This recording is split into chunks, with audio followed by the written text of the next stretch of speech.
रसूल अकरम सल्लल्लाहु अलैहि वालैहि वसल्लम ने क़यामत के निशानात बतलाते हुए फरमाया कि ऊँटों और बकरियों के चरवाहे जो बुरहना बदन और नंगे पाँव होंगे वो एक दूसरे से मुकाबला करते हुए लंबी लंबी इमारतें बनवाएंगे और फख्र करेंगे। और अगर आज हम देखें तो रियाद शहर में इमारतों का ये मुकाबला अपने अरूज पर पहुंच चुका है। शहजादा सलमान जो है उसने अनाउंस किया है कि वो सबसे बड़ा दुनिया का एयरपोर्ट बनाने जा रहे हैं रियाद शहर में। और अगर हम देखें दुबई में बुर्ज खलीफा दुनिया की सबसे ऊंची इमारत बन गई है। साथ ही शहजादा वलीद बिन तलाल ने जद्दा में उससे भी बड़ी इमारत बनाने का ऐलान कर दिया है जो धड़ाधड़ बनती चली जा रही है। अरब की इमारतें सारे जहां से ऊंची हो चुकी हैं। अल्लाह के रसूल सल्लल्लाहु अलैहि वसल्लम की एक और हदीस है कि क़यामत से पहले सरजमीन अरब दोबारा सरसब्ज हो जाएगी। और अगर आज हम देखें तो सऊदी अरब और अमारात में बारिशें शुरू हो चुकी हैं। मक्का और जद्दा में सैलाब आ चुके हैं।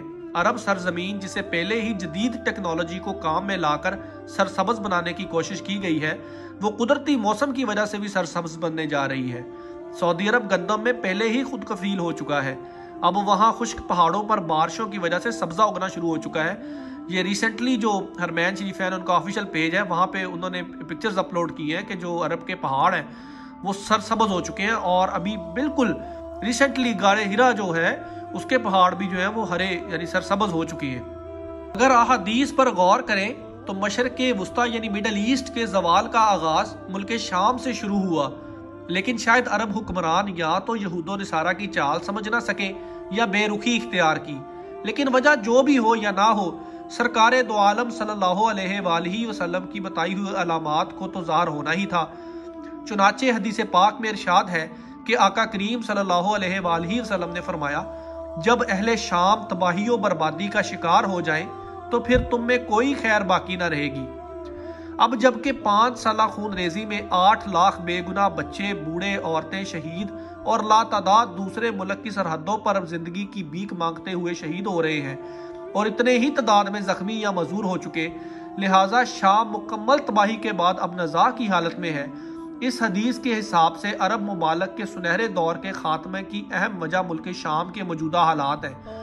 गोया नबी सल्लल्लाहु अलैहि वसल्लम की एक और पेश गोई की अलामत ज़ाहिर हो रही है या हो चुकी।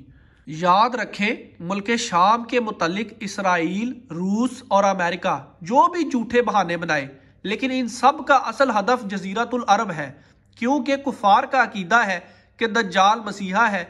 इस वजह से ये लोग दज्जाल के इंतजामात मुकम्मल कर रहे हैं जिसके लिए अरब मुमालक में अदम इस्तेहकाम पैदा करना है, क्योंकि मुल्क शाम पर यहूदो निसारा कब्जा करना चाहते हैं और ये होकर रहेगा हजरत मेहदी अलैहिस्सलाम के ज़हूर से कबल।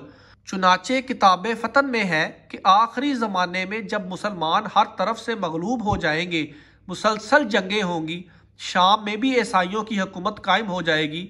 उलमाए कराम से सुना है कि सऊदिया, मिस्र, तुर्की भी बाकी ना रहेगा।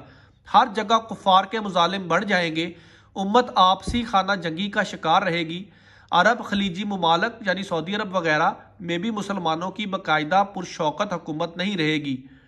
खैबर जो कि सऊदी अरेबिया का छोटा शहर यानी मदीना मुनव्वरा से 170 किलोमीटर के फासले पर है, उसके करीब तक यहूदो निसारा पहुंच जाएंगे और उस जगह तक उनकी हुकूमत कायम हो जाएगी। बचे खुचे मुसलमान मदीनातुल मुनव्वरा पहुंच जाएंगे। उस वक़्त हज़रत इमाम मेहदी अलैहिस्सलाम मदीना मुनव्वरा में होंगे। दूसरी तरफ दरिया तिब्रिया भी तेज़ी से खुश्क हो रहा है जो कि मेहदी अलैहिस्सलाम के ज़हूर से कबल खुश्क होगा। इसलिए जब मिडल ईस्ट के हालात को, खुसूसन मुसलमानों और सारी दुनिया के हालात को देखते हैं तो साफ नज़र आता है कि दुनिया होलनाकियों की जानिब बढ़ रही है। फ्रांस में हमलों के बाद फ्रांस और पोप भी आलमी जंग की बात कर चुके हैं। सवाल पैदा होता है कि इस आलमी जंग का मरकज कौन सा खित्ता होगा। वाज़े नजर आ रहा है मशरक़े वुस्ता ही मुतवक्के है।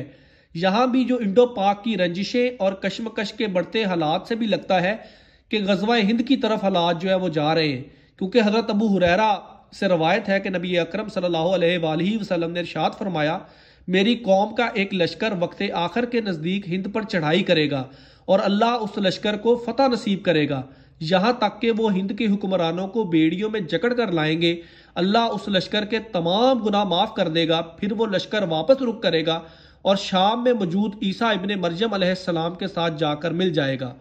हज़रत अबू हुरैरा ने फरमाया اگر میں اس وقت تک زندہ رہا تو میں اپنا سب کچھ بیچ کر بھی اس لشکر کا حصہ بنوں گا، اور پھر جب اللہ ہمیں فتح نصیب کرے گا تو میں ابو ہریرہ جہنم کی آگ سے آزاد کہلاؤں گا۔ پھر جب میں شام پہنچوں گا تو عیسیٰ ابن مریم کو تلاش کر کے انہیں بتاؤں گا کہ میں محمد کا ساتھی رہا ہوں۔ رسول پاک صلی اللہ علیہ وآلہ وسلم نے تبسم فرمایا اور کہا، بہت مشکل، بہت مشکل۔ آنے والے ادوار بڑے پرفتن نظر آتے ہیں، اور اس کے متعلق بھی آقا کریم صلی اللہ علیہ وآلہ وسلم نے فرمایا تھا کہ میری امت پر ایک دور ایسا آئے گا جس میں فتنے ایسے تیزی سے آئیں گے جیسے تسبیح ٹوٹ جانے سے تسبیح کے دانے تیزی سے زمین کی طرف آتے ہیں، لہٰذا اپنی نسلوں کی ابھی سے تربیت اور ایمان کی فکر فرمائیے۔